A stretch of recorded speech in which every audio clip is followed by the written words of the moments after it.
All right, I'm here with Jordan Blair Brown, who is a casting director and actor and acting teacher here in Atlanta, Georgia. Jordan, your acting credits include The Right Stuff, The Resident, and Dynasty, and your casting credits include Beast, which had its world premiere in Sundance last year. We were there last year in 2020 at Sundance, and it is currently in theaters. And as well as the movie Only, which premiered in Tribeca in 2019. It's currently streaming on Amazon. And the movie Summer '03, which was in South by Southwest, right? And is also streaming on Amazon. And the movie My Nine, which is available on Amazon and Netflix, right? And then a few others. Tulsa, which is in theaters now. I think it's out of theaters now, but it was in theaters last fall. Yeah. Awesome. Yeah, a lot to keep track of. You're super busy, and you got some other projects coming down the line too, right? Yep. In post-production, we've got The Time Capsule, Retreat, and Courtney Gets Possessed, and then got some that are like actively getting ready to start casting. Amazing, amazing. So how are you? Holding together. I'm glad things are getting back to, I guess, not normal, but like working. Yeah. There's definitely a lot of like, feels like it's a lot of like playing catch up. Everybody else is like wanting to play catch up. So it's a lot going on at once. Yeah, I've definitely seen from an actor standpoint, things have started picking up quite a bit. I think starting in like January, February, like a lot of stuff, probably like you're saying, the things that were ready to go last summer that had to be held back, maybe got kind of started pre-production again in the fall, and now we're shooting early this year, right? Mm-hmm. Yep. So I've interviewed a bunch of people, mainly actors, some directors as well, but I think having a conversation with someone on the casting side would also be beneficial. And you're not just on the casting side, you're also, like we said earlier, a working actor, and you also teach. So I think all of that combined can help maybe shed some light on some topics, or just have a different perspective, right, on some of the topics that we've already covered on my channel. First of all, I've heard some of these stories before, but I'd love for you to share here on one, how you got into acting, and then two, how you got into casting. Okay. Also, I watch your channel, by the way. Thank you so much. And thank you for sharing my videos. I see you share them all the time. Yeah, they're so good. Acting I've been doing since I was a child. I would dress up my little brother in tutus and blue sequin vests, and we'd put on plays in our living room. My mom would give Did you dress yourself up too, or you only dressed him up? No, we dressed him. Oh, okay. But he was willing to play the kid with me. My mom had like a book that she put like a sticker at the bottom of each page, and it was like my job to like write a story about what was going on in that sticker. So just always kind of had that like storytelling like love, especially growing up in Kentucky, where like storytelling is like a really strong thing in our communities. And then casting came about when I was in Cleveland, Ohio, being a background actor in the first Avengers movie, because I was trying to figure out like how to switch over from theater to film, and I didn't have a mentor, and I didn't have a tribe of friends and community to like figure it out. And I ended up staying up in Cleveland, drove the 9 hours up there to like take the picture to be a background actor, drove 9 hours back, found out I was going to be a background, drove 9 hours back up there again. Ended up telling the extras casting coordinator that I was going to be there for a few more weeks if she needed another assistant. Ended up working as her assistant on that and Captain America 2. And when I came down to Atlanta, because I booked my first like indie, which is what I cast now, I found that a lot of independent filmmakers in the Southeast didn't really know how to find actors. So I ended up saying like, hey, I know a bunch of actors. So I started casting like around myself so that they could focus on crewing up and location scouting and all that other stuff. And then it turned into my 9, which was, hey, you know, we hear you're casting. Would you like to cast this and give you a little bit of money? And then it just kind of went from there. That's awesome. So it first started out that you were kind of helping the people that you knew cast their projects, and then it was through word of mouth that you found some other people. Yeah, that's awesome. And I feel like that networking part of it is so important, in not just from a casting standpoint, but also as actors in this whole industry. Yeah, I've been to, you know, before for COVID and shutdowns. Actually, I think there's one coming up. I would go to like Eat, Drink, and D&D, and which is a networking event here in Atlanta. And even when the ones that were like just focusing on writers, I would go, and other actors would be like, well, why are you going? It's for writers. And I'm like, because there's going to be writers there that need actors, you know, and working with them and helping them find the right people for their projects, kind of thing. Yeah, I think that's super helpful for people, especially actors who are, you know, obviously trying to break into this industry, or just, you know, trying to move up in our careers like everybody is. But learning as much as you can about the industry itself in all aspects, even if you're not really interested in it. Like I did, I sat in on a little like producing seminar that Gabby Pickle did like a year or two ago. And she, you know, she was talking about all this stuff that was way over my head from a production, you know, producing standpoint. And I think sitting in her seminar like taught me that I was like, I don't think I ever want to do this. But because it just wasn't for me, but I appreciated, right, how what went into that based on her presentation, and you learn also about the whole production side of things. And same thing for casting, for actors to really understand how the whole casting process works. I think can really help you as an actor too. So that's one of my questions for you, is how, you know, since you've been casting now for a while, how has that helped you as an actor? What are the like kind of the bigger lessons that you've learned for your own acting career? I think it kind of came with casting and with being in classes and doing it a bunch, is like not stressing about like the little things I can't control, of like, what is it they're wanting? What are they looking for? Like, oh, what is everybody else going to do? So I should do something different so that I do obviously like stand out, like all the like things like that feels like you stress about when you're kind of first starting out acting.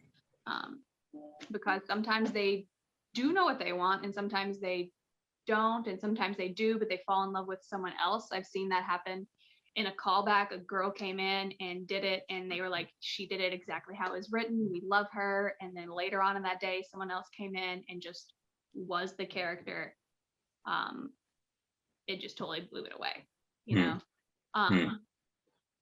So I think just learning to really just do the homework and the research and the script analysis and figuring it all out, and then just knowing that I will be different because I'm a different human being than other people. Even if I had a twin, you know, we would do it differently. So, and I think we've all probably heard that type of advice throughout our careers, or maybe some of us haven't, some of us haven't, but sometimes it takes hearing it multiple times from multiple different people to really drill it into our heads, or maybe it just takes time. Maybe it takes our own experience to actually feel it, because sometimes I think, like you said in the beginning, we worry about all those things, and we're told from people that don't worry about all those things, but we can't help it, right? And we can't help it sometimes.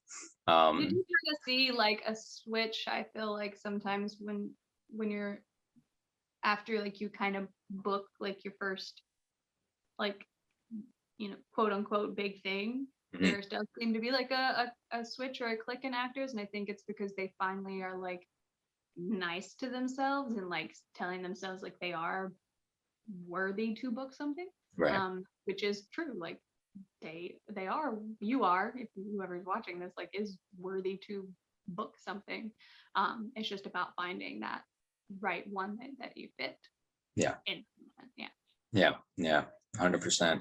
So let's actually get into some of the details from a casting standpoint, because I know this is what a lot of, we had said before, that like the neurotic things of actors wanting to know, what are the casting directors looking for, right? What do they want to see in my headshot? What do they want to see in my auditions?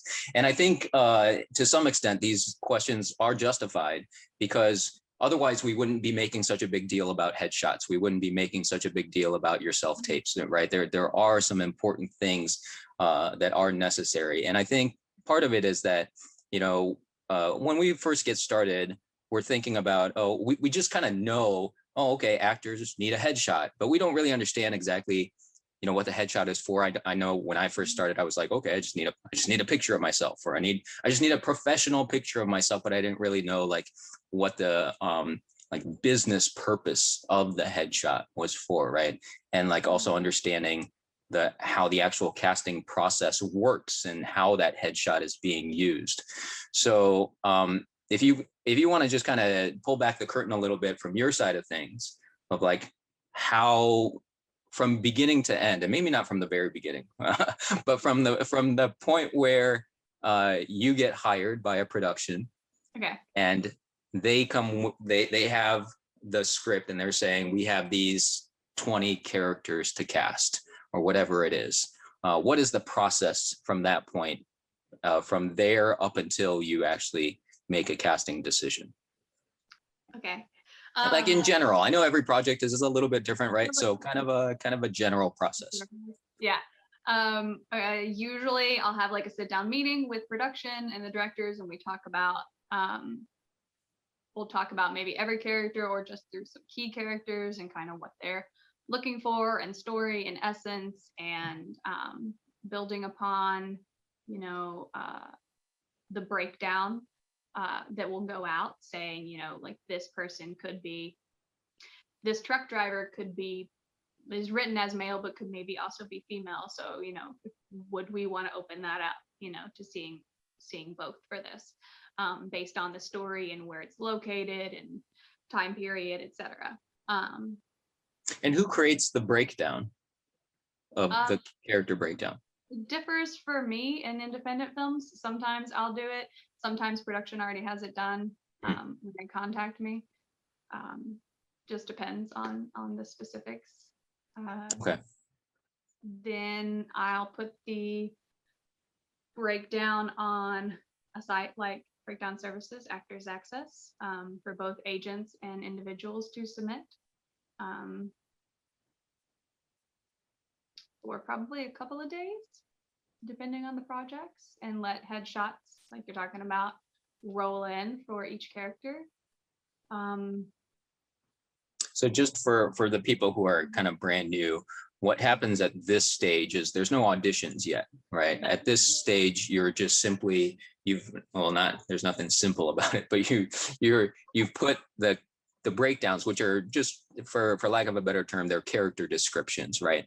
So you've put these character descriptions on a casting website like Actors Access, and what you're now looking for is, you're asking either agents to submit their actors, or individuals who can see that posting online to basically submit their headshots and submit their Actors Access profile, which is mostly just starting off as just headshots, right? Right. Yeah.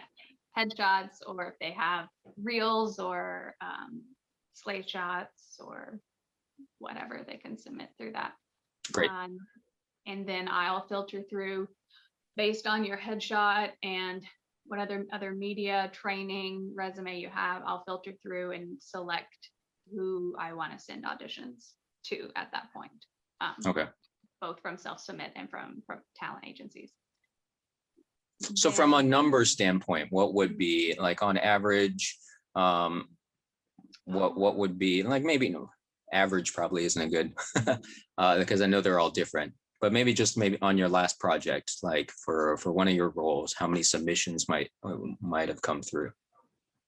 That's going to depend on the type of independent project and the type of character. So if I'm trying to look for an 80-year-old Asian female, I'm going to get maybe like 30 people submitting. But on a big budget film for someone in their 20s or 30s, I could have up to like,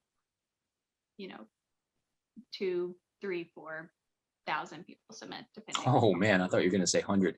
No, So like, thousands. depending Yeah. on like the category of Yeah. Yeah.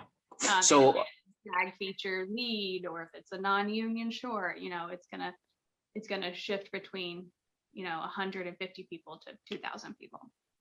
so in the case of a role where it's gonna be someone in their 20s, 30s, or whatever, and it's a higher budget production, so you're gonna get thousands of submissions, and you're not gonna be able to have time to look through thousands of them, right?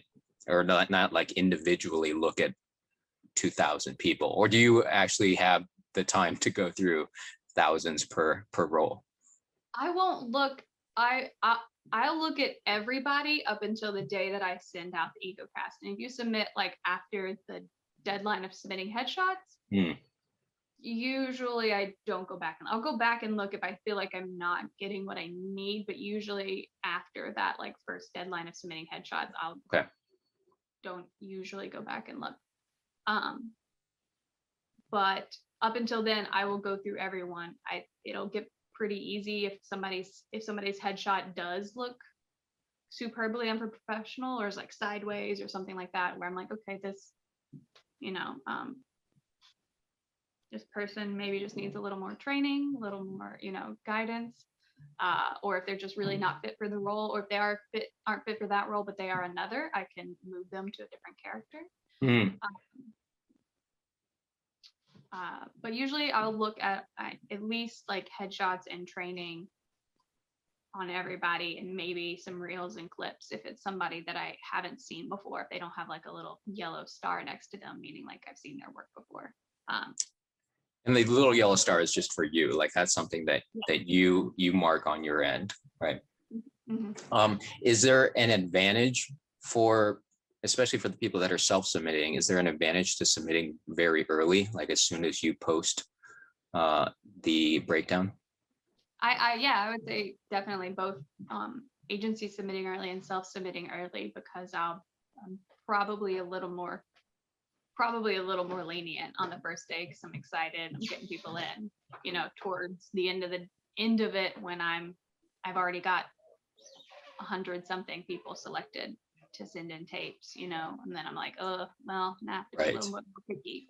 But I have gotten to the point that I do, because I work in independence, maybe it happens on bigger projects, I don't know, but I do select more people to audition than I used to, because of the number of declines and no-shows that I know that I'm going to get.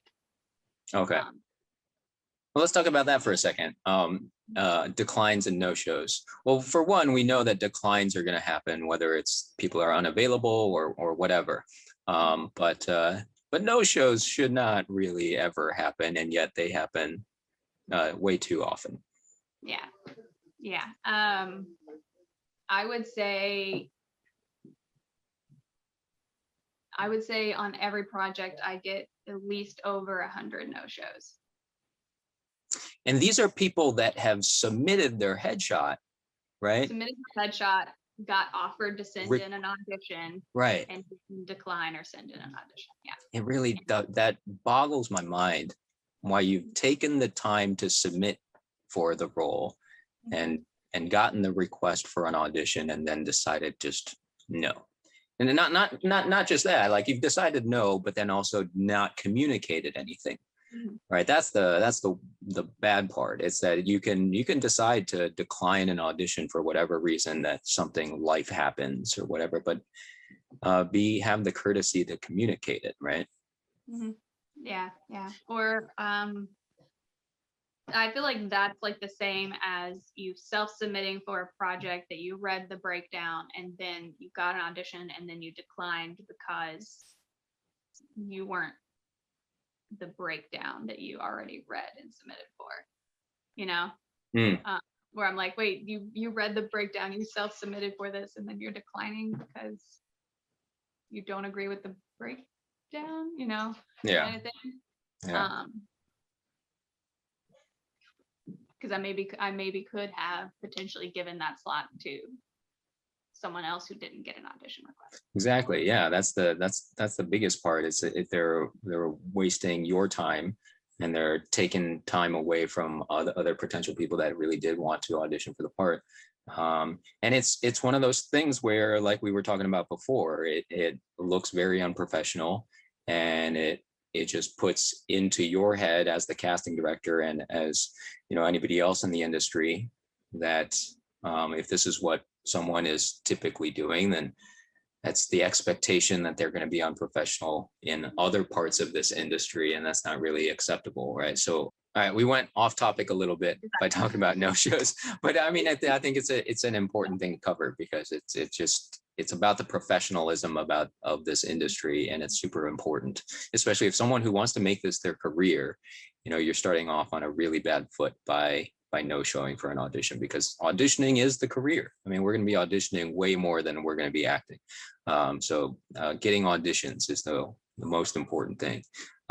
So back to the casting process of so now you've put the breakdowns up on just we're using Actors Access as the main example, but you put the breakdowns up on a casting site like Actors Access. You've gotten submissions from agents and from direct submits, and now you've gotten basically just whether it's tens to hundreds to thousands of headshots per role. And how are you looking at these headshots as they're coming in? I do look at them like as they're flowing in, Mhm. like OCD, and I like to keep my like unviewed people 0. I'll look at their headshots and like the essence of what that looks like. If I feel like it matches, I'll look at their training, resume, reels. If I don't know them, if they don't have a reel and I don't know them, I might watch their slate shot where they just say like, my name is kind of thing, just to kind of hear their voice and get a sense of them. Oh, that's great. That's great to hear, because there's all kinds of different opinions and thoughts out there about slate shots and whether people watch them or not, or whether it's just a money grab by breakdown services. There's all kinds of different opinions about that. So it's great to hear that you actually watch the slate shots and have a use for them. Mm-hmm. Especially if I haven't seen you or your work before. Okay. And you don't have like footage. Gotcha. And then I'll filter them into like I'll give them numbers like 1, 2, or 3, and like 1 will be like the first round of people, and then if I'm not really getting anybody from the first round of people, I could go back and pull maybe from a second round. Oh, okay. And what I was getting at a little bit about how you were looking for headshots, because we had talked about this in the past, is that you're kind of looking at them in a grid of people, like scrolling through, right? Right. Yeah. So it's not like individual big headshots that you're going through. You're looking at them as a grid. Yeah.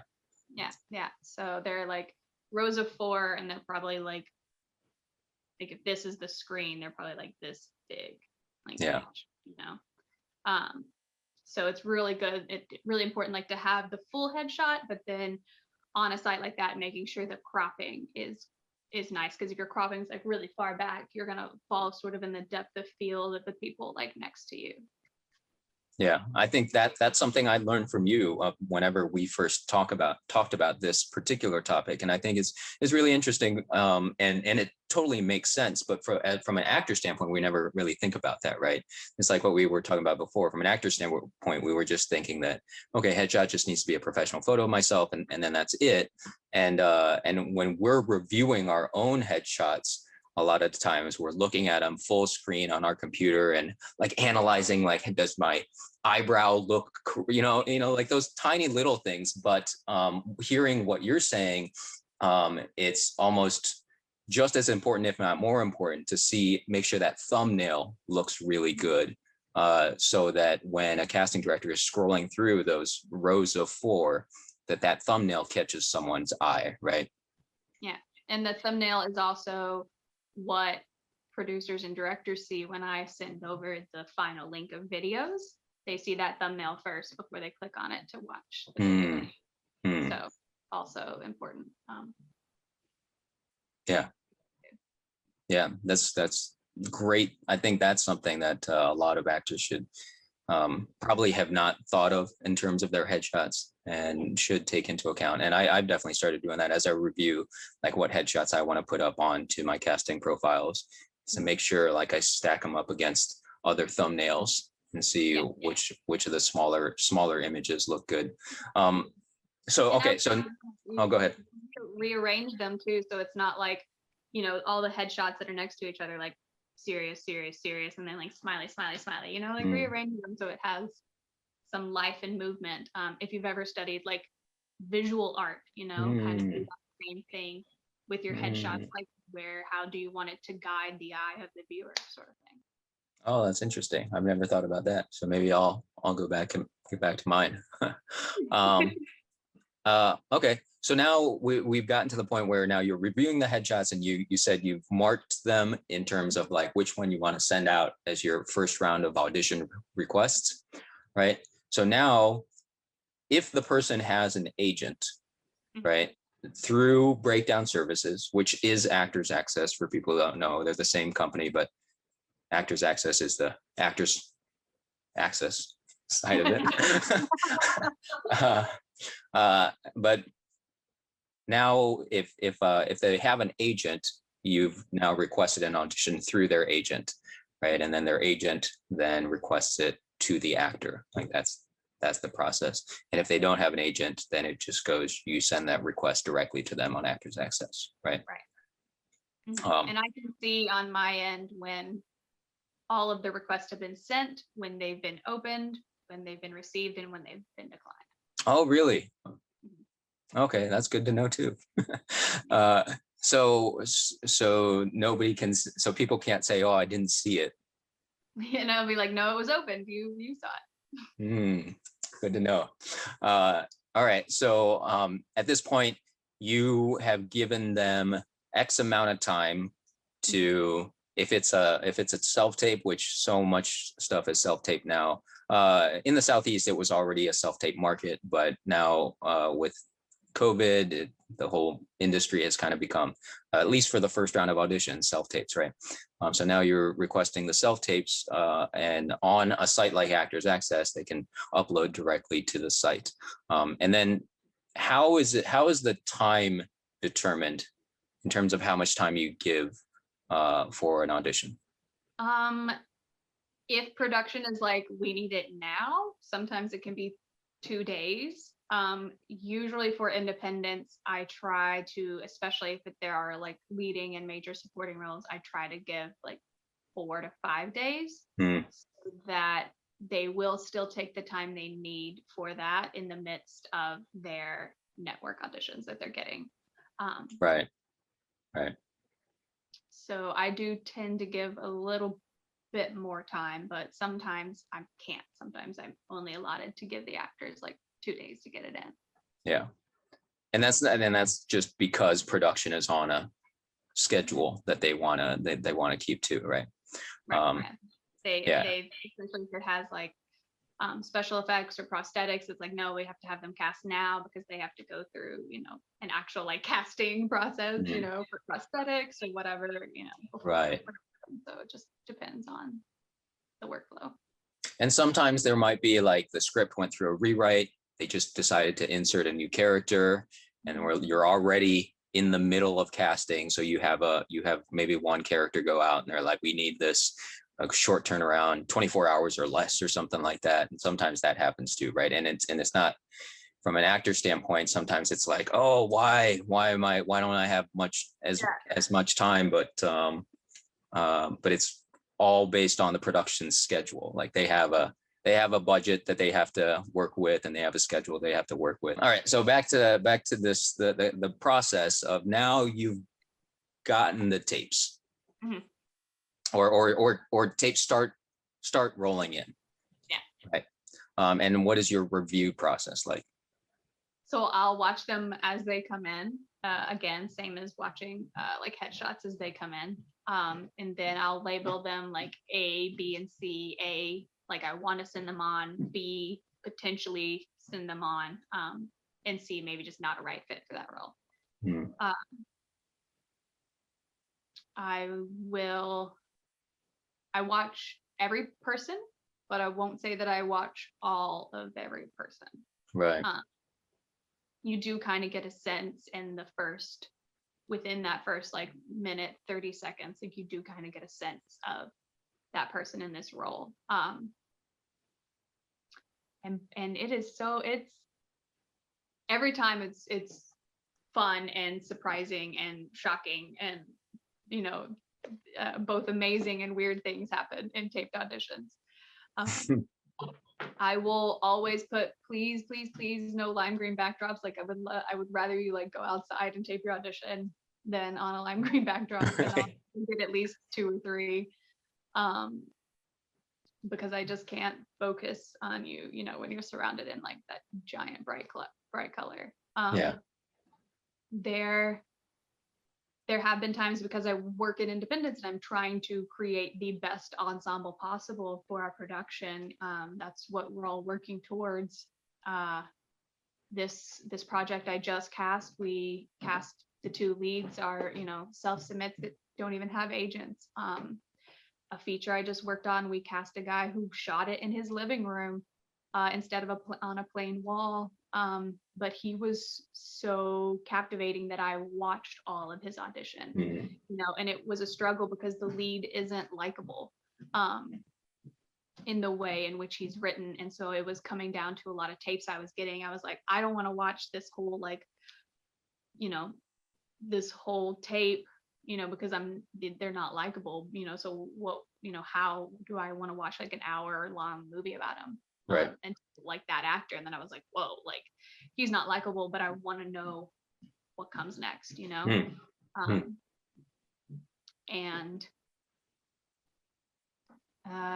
yeah, I do watch every tape that comes in, but I don't watch probably all of every tape. Right. And that totally makes sense. I mean, you don't necessarily have to watch 4 minutes of something to make a decision on whether or not they're right for the role or not.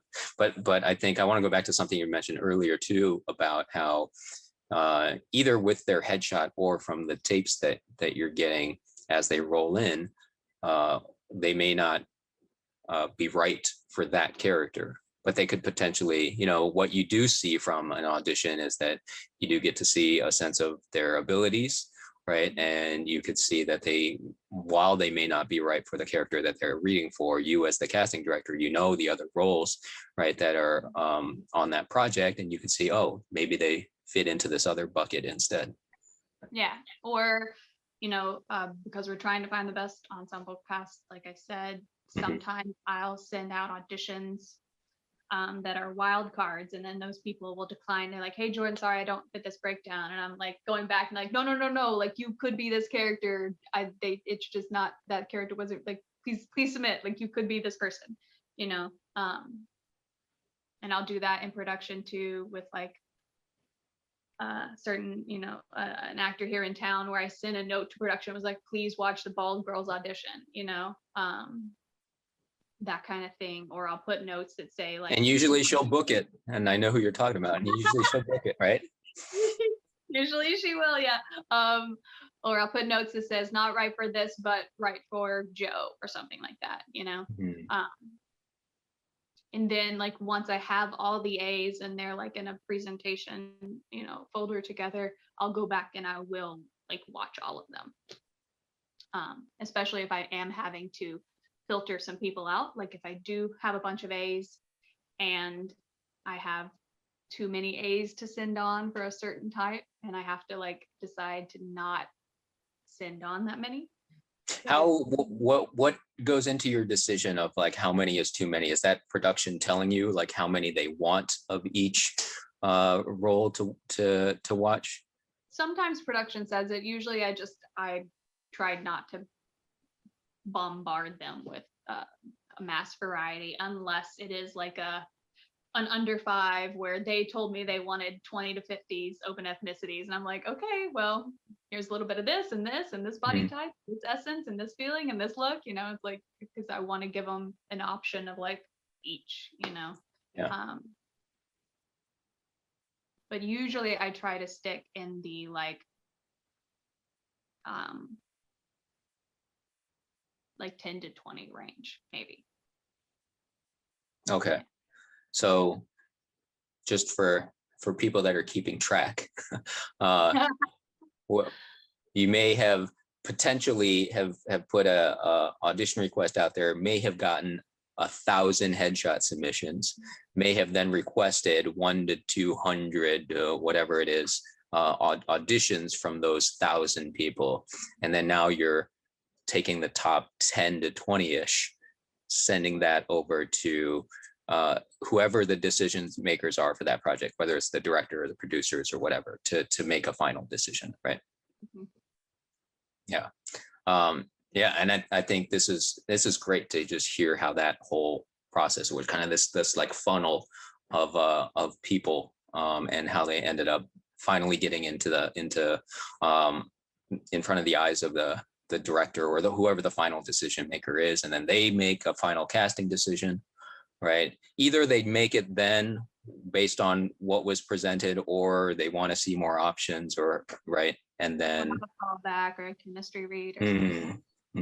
right. Yeah, and so for the independents, how often are they casting off of tape, and is it just based on the project? Like sometimes they'll want to just cast off of tape, sometimes they'll want to have callbacks, or is it also dependent on the role? I think it's dependent on the role, but dependent on the project.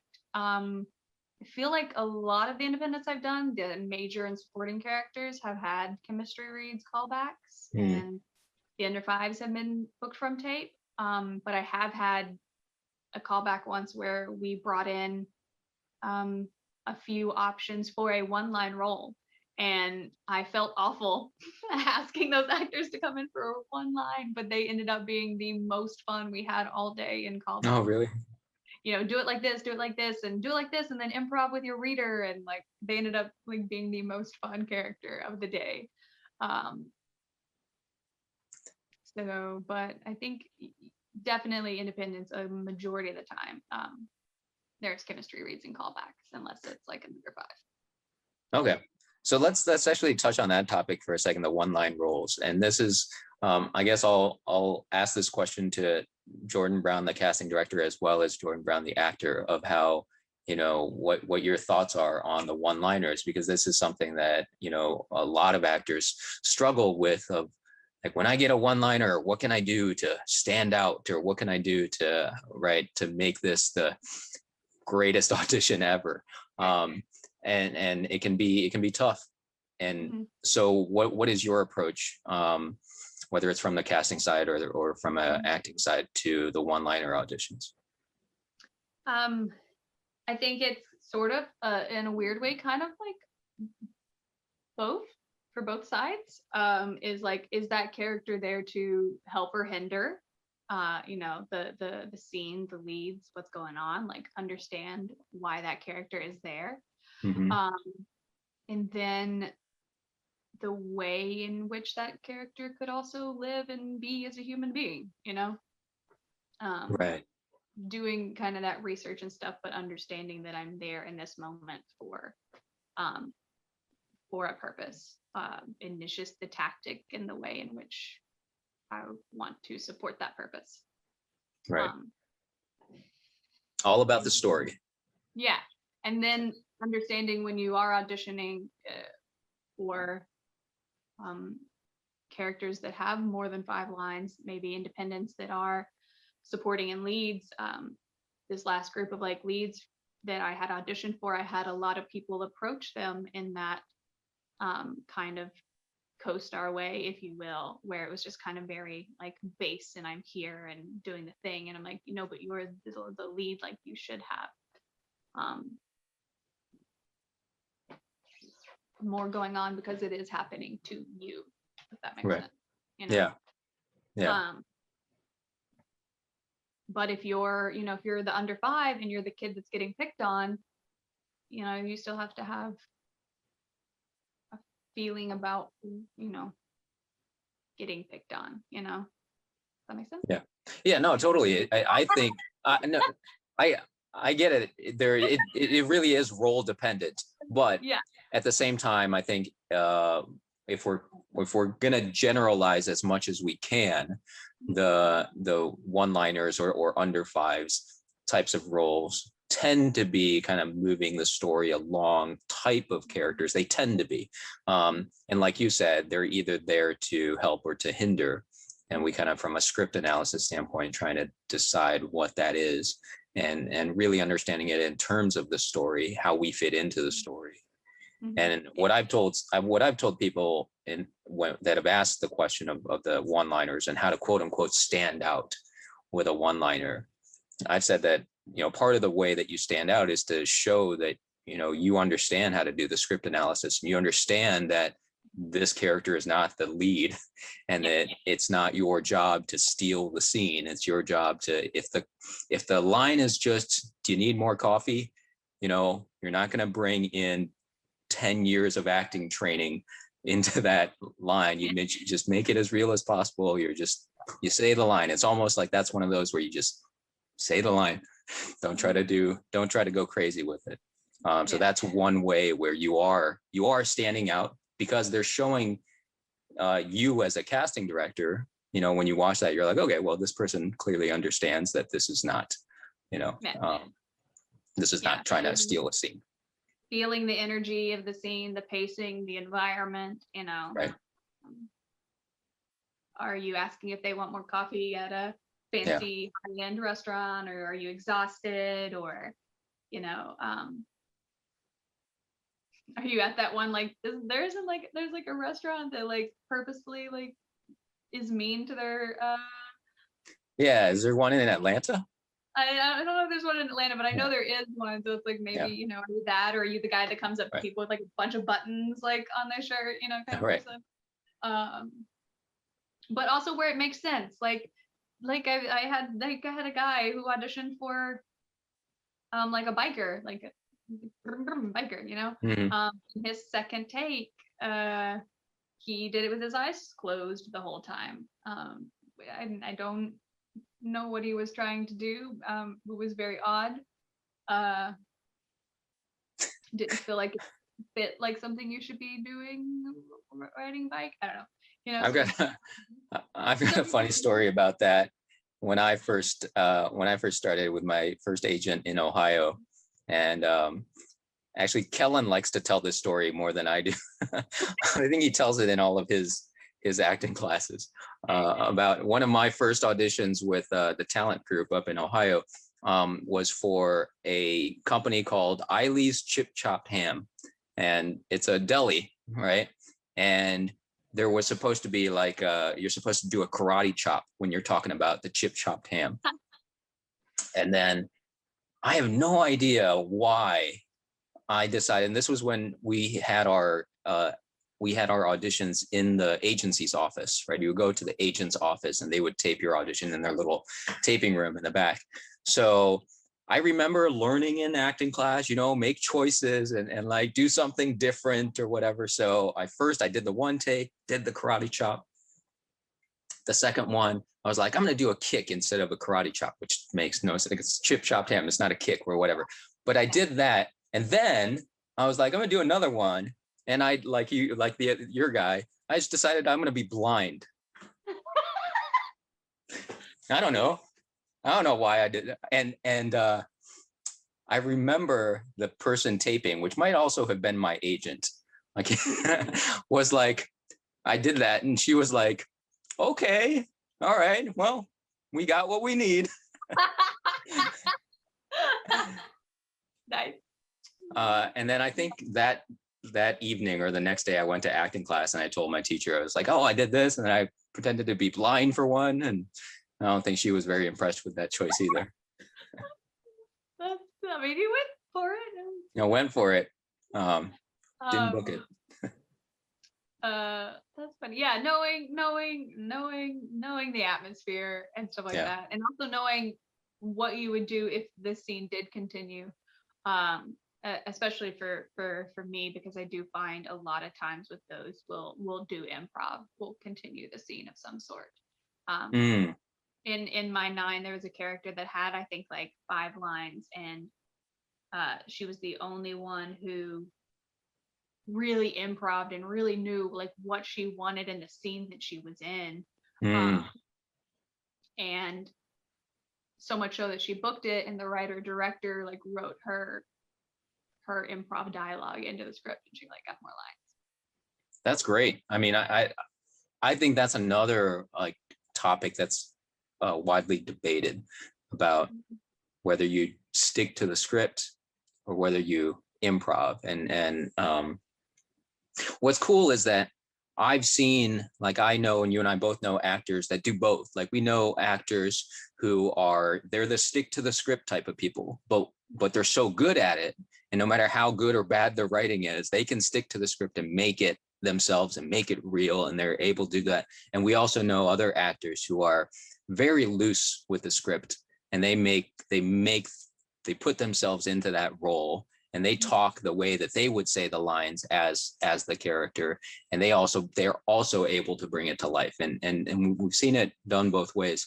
Have you ever been in a situation where maybe, whether you're from an acting standpoint or as a casting director, where maybe the writer director person was not receptive of actors improvising or changing the lines a little bit in whether it's in the audition or on set?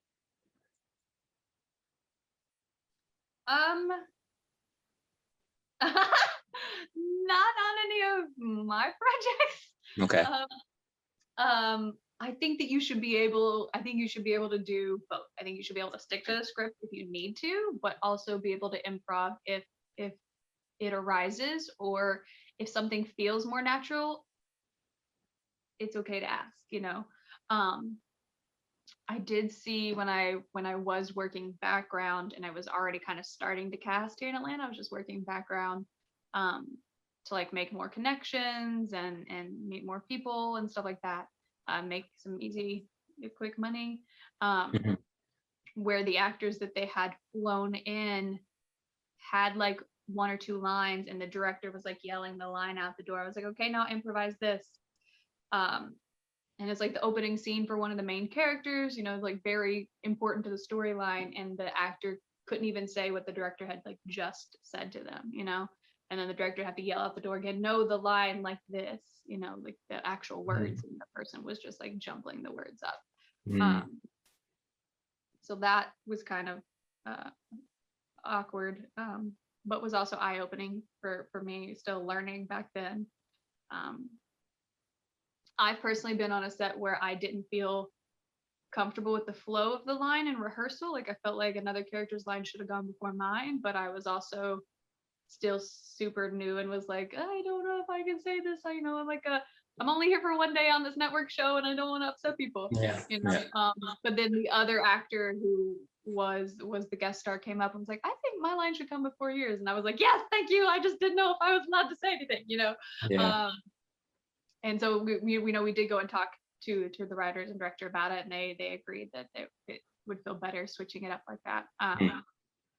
So I do think that you should be able to do it by the script, but also like if you should know it well enough in your research and trusting yourself and the human being that you are, and your understanding of human beings to be able to improv in that scenario or feel out what might feel right.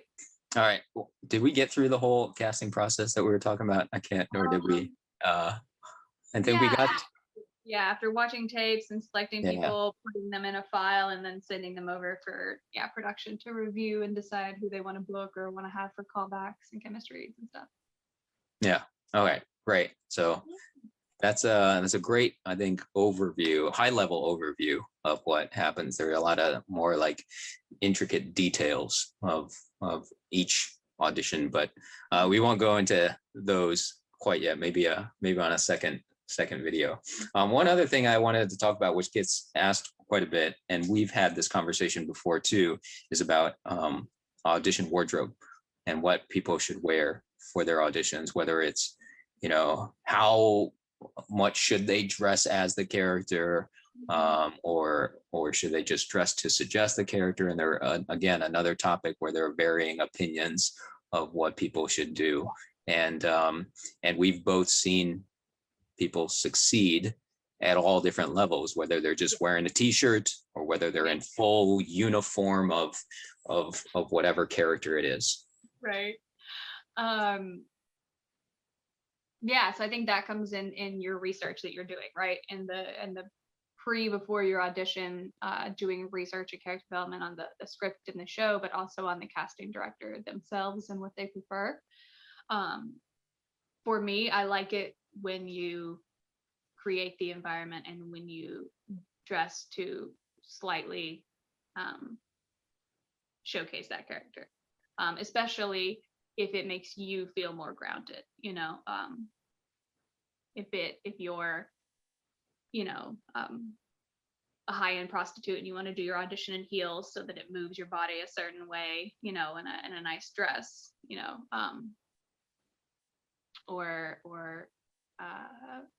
I've seen, you know, people wear their actual like military gear in an audition, which I was like taken aback by, but didn't mind because I was like, oh, actually they have real military experience and it showcases and stuff like that. And it didn't distract from their entire audition. Like at first I was like, whoa. And then, you know, I was more engaged with their performance. So I think as long as it is not abundantly distracting to your audition, just like props being abundantly distracting, right? You're using it, the purpose to like showcase that you're using a prop, to showcase that you're using this wardrobe versus truly like living in that moment, right? So I would say like wearing and dressing the way in which feels like most real and grounded for you in that character. And you know, if you're auditioning for a police officer and you don't want to like get a police officer uniform, just a nice, you know, blue V-neck or blue, you know, button-up collar. If that's what helps you feel grounded, I would say don't use like real guns and things like that in your audition, bringing them into frame. They can be a little abrupt. To the point that like I've had to put in callbacks, like please don't bring even a fake one, you know, to the in-person callback. Kind of thing. But I don't personally don't mind props and hinting at characters, especially if it helps you to feel more grounded in the scene. Yeah, a couple things I want to touch on there is the fact that you're talking about it's helping you as the actor believe in the scene more. It's not necessarily, you're not using props or wardrobe or whatever to for them, for the viewer. It's all about for you as the character, if it helps you. Because I think the high heels example is such a great example because that doesn't even show up in frame, right? We're shooting this and it's not in frame, but it helps you as the actor feel more in character. So if wearing those shoes helps you, then that's the most important thing. Same thing with the military uniform. If that makes you feel in character, then use it. And ultimately it still comes down to, it's your audition. It comes down to the acting, and you know, whether it's the props or the wardrobe, it'll be there to enhance it a little bit, but that's not going to be the thing that books you. It still comes down to the acting. The other thing I think is important is that, and we've talked about this in the past too, about like when you talked about if you are auditioning for a police officer, you could just have a blue button-up shirt or a black button-up shirt. And one of the advantages of that is that it helps the decision makers potentially see you as other characters too, as opposed to if you were wearing full uniform with a badge and everything. It's harder for them to picture you as, you know, potentially one of the other characters in the script. Yeah, I think so for, you know, specific you know, maybe even like commercials where it goes to the specifically to the like owner of the item that the commercial is for, you know, who is not a director or a creative. Right. I do think with some projects where people are more creatives, they could imagine you and lend you into another scene, especially if your essence and that in your moment lend towards that character. I think it can still help them to imagine you. That makes a lot of sense. And I've actually experienced that also. When I first started up in Ohio, my agent was so adamant about me getting a headshot in a lab coat. And his thing was, he says like because he deals with so many commercial clients, right, who are not on the creative side, who he says when he presents them with headshots, he says sometimes what they'll say, and they will literally say this to them, is that, oh, they'll see a headshot of a person with a lab coat and they'll go, oh, that person's a real doctor, let's just book them. You know, not even thinking that it's just a headshot of someone with a lab coat. And yeah, and that's what he said to me. He's like, this is how these people think. So let's get you a headshot with a lab coat, and that'll help you book stuff. So part of your research, right? Yeah. The business of the business. You know, depending on, like, if you owned a restaurant, you know, what kind of signs would you put out in the window to draw in what customers, you know, kind of thing. Right.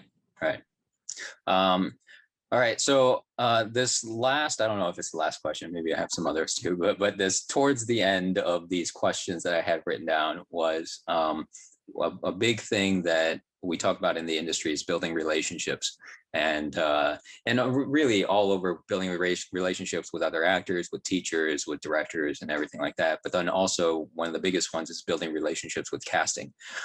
So for you as from a casting standpoint and as an actor standpoint, what are your thoughts about building relationships, especially now where everything is self-taped? You know, we don't really get a chance to be in the room and chat at all. Even callbacks are a lot of times they're via Zoom or something, you know, and there's so little, what feels like so little, you know, personal connection. How do you view building relationships now? I think,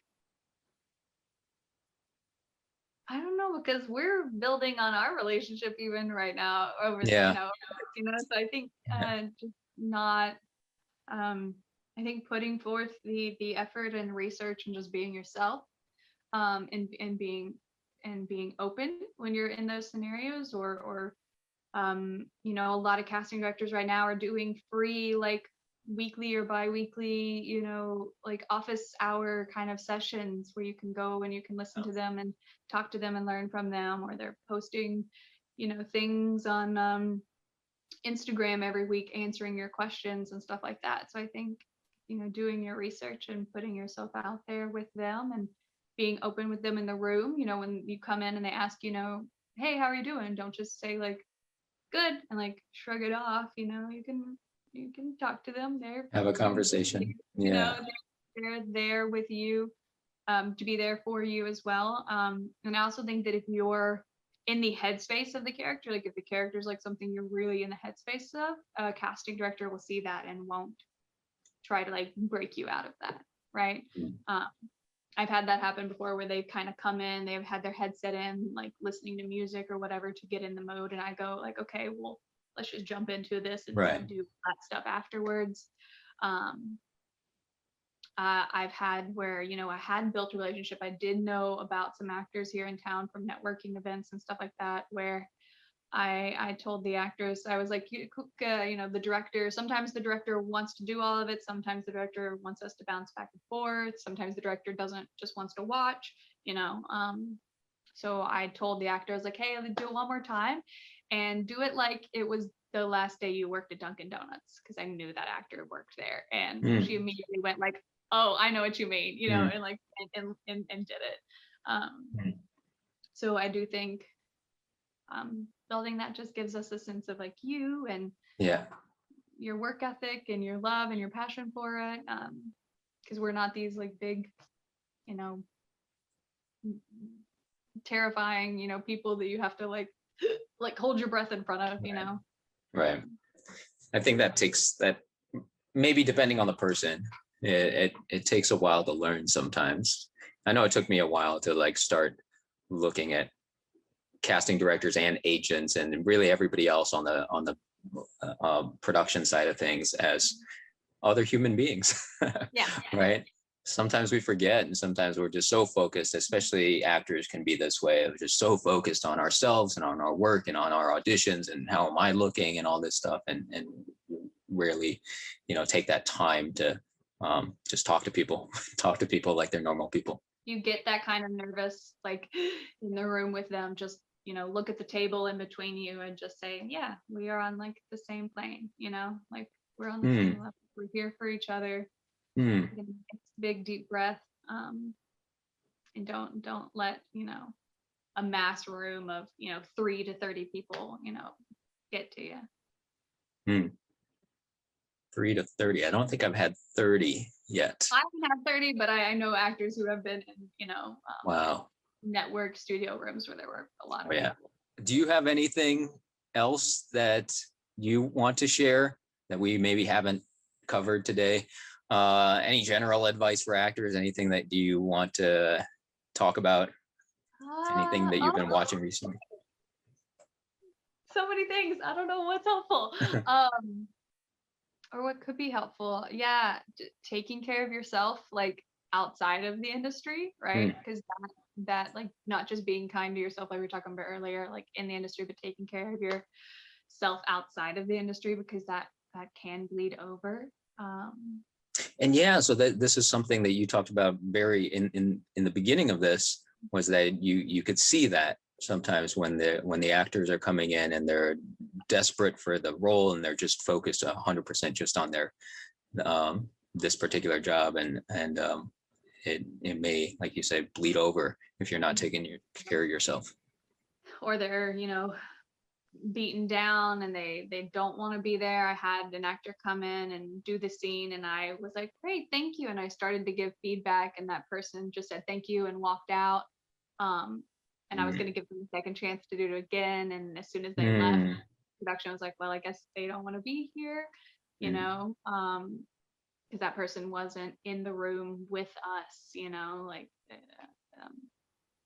I had a guy who came up to my assistant outside and I had gone down and he didn't know who I was. And my assistant was like, oh, you're here early, that's great, because we had some lates and some no-shows. And his response was like, yeah, I thought I'd come early so I can like just get out of here and go watch football. And he brought that energy into the room, and like as soon as he left, production was like, well, if I ever need to cast, like a bad guy. Can I say bad guy? They said a bad word. They said an adult word. I don't know if you have kids that watch your channel. They're like, I do, but it's on YouTube, so. They said an inappropriate adult language word. Okay. Because he brought that energy in the room with him. And they were like, I don't want to work with that. And then I was like, let me tell you what he said up front, because I didn't say that to them up front, like putting that taste in their mouth, but he showcased it, right? Yeah.